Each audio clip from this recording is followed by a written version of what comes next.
오늘 낙동강 오리알인데 술 한 잔 더 하자고. 같이? 왜? 처음엔 그냥 호기심이었던 것 같아요. 쇠골이 너무 예뻤고. 다 채울까? 딱 진 거기까지만. 10개 다 채우고 빠이빠이. 어때? 좋네. 네, 안녕하십니까. 오늘부터 무비무비2의 진행을 맡은 아나운서 강승호입니다. 박은영 아나운서가 갑자기 저한테 이 프로그램을 넘기고 갔습니다. 네, 안녕하세요. 네, 안녕하십니까. 아, 반갑습니다. 예, 반갑습니다. 반갑습니다. 반갑습니다. 네. 그동안은 스튜디오에 음기가 가득 차 있었는데 강승호 아나운서가 오니까 이제 양기로 이제 가득 차 그 있는. 두고 알아요. 진짜 음일지 양일지는. 아니, 최강희 한번 해봅시다. 평론가께서는 네. 아쉽지 않으세요? 그 미녀 두 분과 진행하시다가 제가 생뚱맞게 들어왔잖아요. 당연히 아쉽죠.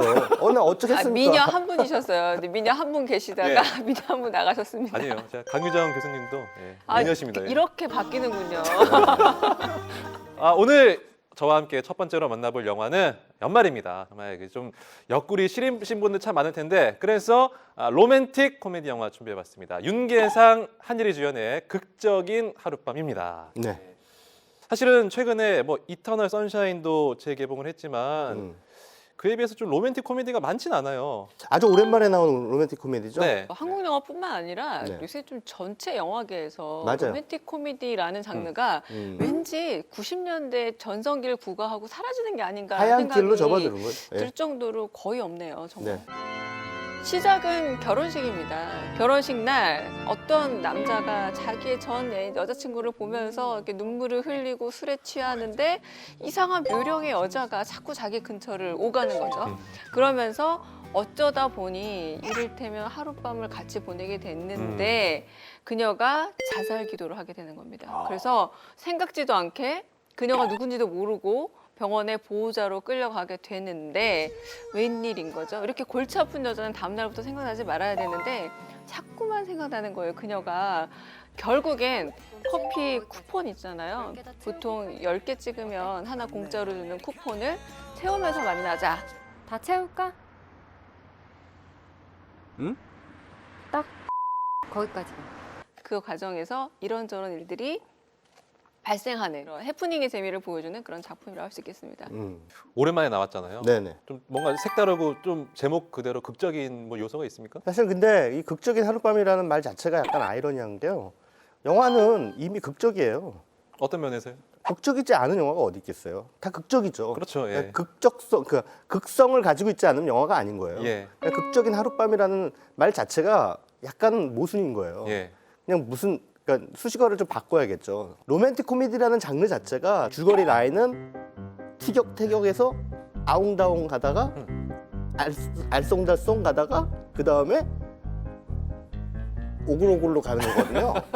그게 사실은 로맨틱 코미디의 줄거리 라인입니다. 그렇죠. 예, 예. 예. 그게 이제 설정들만 조금씩 이제 바꿔서 가는 건데 각자의 전 애인의 결혼식장에서 만나서 서로 이제 사실 몸으로 소통을 하면서 나중에 사랑으로 간다라고 네. 하는 그런 약간 좀 도발적인 그런 설정을 가지고 차별화 포인트를 이제 두려고 했던 거죠. 어쨌든 극적인 하룻밤에서 이제 첫날 만났는데 하룻밤 자는 게 옛날엔 극적이었다는 거죠. 한 20년 전에 그게 극적인 하룻밤이 됐는데 그래서 극적인 하룻밤이었다. 여기는 이제 그 정도는 뭐 약하다 요즘 이거죠. 세대들 네. 사이엔 너무나 흔한 일이고 응급실을 간 게 오히려 극적인 게 되는 겁니다. 음. 근데 그렇게 정말 짜증나는 여자가 왜 자꾸 생각날까? 이런 이제 심리적인 모티프로 가는데 저는 앞부분에 이 여자가 누군지 사실 뻔히 짐작은 되지만 영화적으로 누군지 안 밝혀주고 조금 미스테리한 여자로 만들거든요. 그러니까 미저리의 주인공 같기도 하고 약간 좀 무섭고 음침한 여자처럼 이렇게 영화가 좀 따라다니는데 그런 부분에서 그 약간의 좀 새로운 시도를 하려고 노력하지 않았나라는 생각은 들긴 합니다.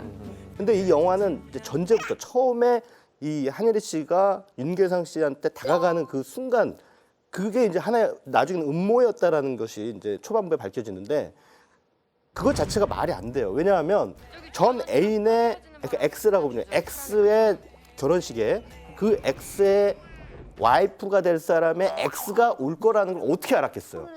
얘는 이미 그자와 하룻밤을 보내고 그자의 집에서 약을 먹고 자살하는 걸로 복수를 하겠다고 실행을 옮기기로 계획을 짠 거예요, 이미. 네.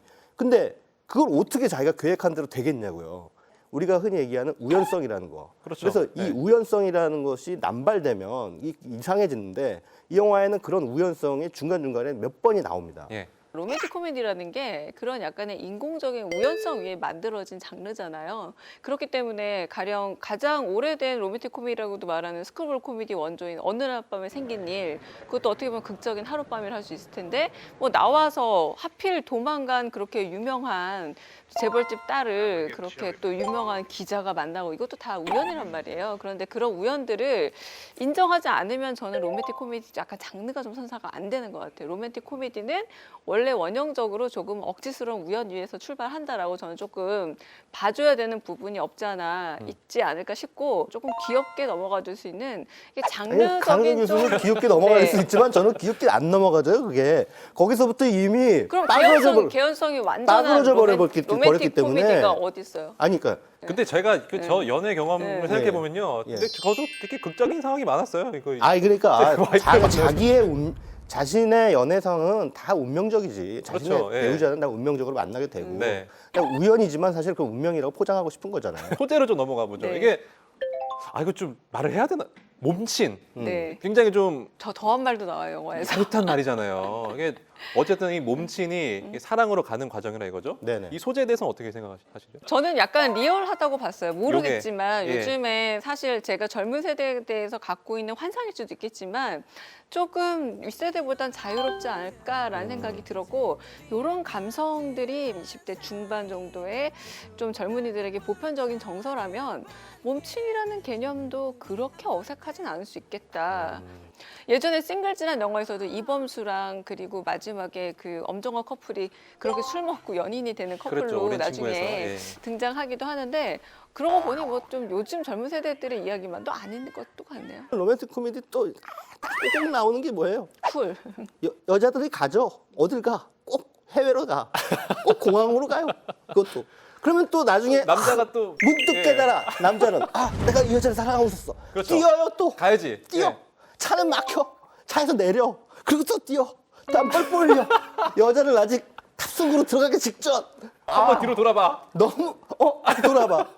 너무 상투적이야. 그게 여기 고스란히 나와. 클리셰가 많았다. 예. 이 영화 그대로 나와요.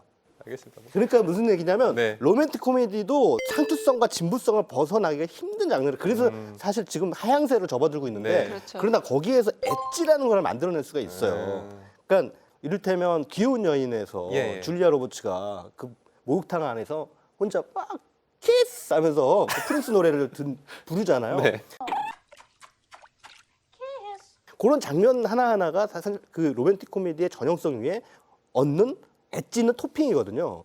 근데 그 토핑이 이 영화에는 없었습니까? 하지만 저는 로맨틱 코미디를 계속 누군가 시도를 해줬으면 하는 마음은 있어요. 그러니까 저도 로맨틱 네네. 코미디 장르 좋아해요. 그리고 최근에 네. 너무 로맨틱 코미디가 없어졌을 뿐만 아니라 전 문화계에서 사실 에로스 상실이에요. 한별철 선생이 뭐 에로스의 종말이라는 책도 냈지만 이 에로스라는 게 한 80년대 말, 90년대 말에는 건전한 것도 있고 아주 부정적인 것도 있고 영화계든 문화계든 좀 굉장히 풍부했는데 지금은 7포가 아니라 M4잖아요. M4에서 단순히 연애가 아니라 그냥 에로스 자체가 좀 증발되어 버린 세상에서 그런 점에서 그래도 이렇게 좀 지금은 돈 안 되는 장르가 된 이 로맨틱 코미디에 한번 시도했다는 것 자체는 그래도 그거는 인정해주고 싶습니다. 알겠습니다. 네.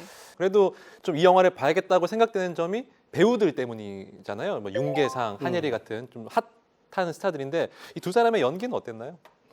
그냥 풋풋한 그런 개성이 있어요. 그 개성을 저는 한혜리 씨가 높이 평가를 합니다. 근데 왠지 이 영화 속에서 이 두 배우의 케미칼은 예. 그다지 썩 어울리지 않는다라는 느낌이 들었어요. 근데 저는 이제 윤계상 씨가 다른 영화에 나왔을 때 크게 잘했다고 기억에 남는 영화가 별로 없어요. 근데 이 영화는 보니까 이 정도 소품의 연기는 윤계상 씨가 어울린다라는 생각이 들었어요. 그래서 저는 두 사람이 또 나름 괜찮았어요. 그냥 최상의 조합은 아니지만 연기 부분에서는 그래도 그냥 합격점을 좀 주고 싶습니다. 두 사람한테. 그럼 여성 관객들 입장에서 이게 좀 더 만족스러울까요? 남성 관객들 입장에서 좀 만족스러울까요? 대체로 로맨틱 코미디는 여성이 살짝 그 에버리지한 뷰티를 가지고 있는 네, 평균적인 평균적인 외모, 예. 그런 외모에 풋풋하고 털털한 성격. 네, 로맨틱 코미디의 주요 소비층이 여성이니까. 그렇죠. 네. 거기 그렇게 해서 만들고 남자가 훈남으로 왕팡 훈남으로 나와야 돼요. 그 말인즉슨 엄청나게. 지금 윤계상 씨가 그렇게까지 훈남은 아니다. 뭐 이런 말씀이신가요? 쇼롱쇼롱한 정도는 아니지. 그러니까 초롱초롱은 또 김우빈이나 뭐 크롱 형이에요? 예, 뭐 강동원급은 사실 이거 큰일 났다 이거. 남성 관객이 또 몰입하기에 한혜리라는 여성이 물론 전 굉장히 좋아하는 배우지만 어떤 식의 판타지를 충족할 만한 남성 판타지를 충족할 만한 또 여배우인가. 그래서 이건 남성으로도 타겟팅하기가 조금 애매하고 여성 타겟팅하기도 좀 애매한 부분이 없지 않을까. 전 그런 생각이 드네요. 알겠습니다. 예. 그래도 예뻐요. 두 배우 다 예뻐요. 예. 예. 애써 하려고 하지 마세요. 이미 늦었습니다. 초롱초롱하지 않다고. 쇼롱쇼롱하지 않다는 거. 예. 자, 그럼 제가 하나, 둘, 셋 하면 두 분이 이 극적인 하룻밤 이 엄지로 평가해 주시죠. 하나, 둘, 셋. 요거 약간 저는 좀 약간 내려간 내리시고. 중간입니다. 네. 한 줄 평도 해주시죠. 네. 네. 저희 한줄평은 영화 제목을 가지고 이제 장난을 저는 하는 걸 좋아하는데 여기 극적인 하룻밤이잖아요. 예. 극적인 하룻밤이 아닌 진부한 여러 밤 되겠습니다. 저는 조금 저도 말장난인데요. 첫날 밤은 첫날 밤부터 시작한다는 그 오래된 진리. 야릇하네요. 네. 알겠습니다. 자, 지금까지 윤계상 한예리 주연의 극적인 하룻밤 이야기 나눠봤습니다.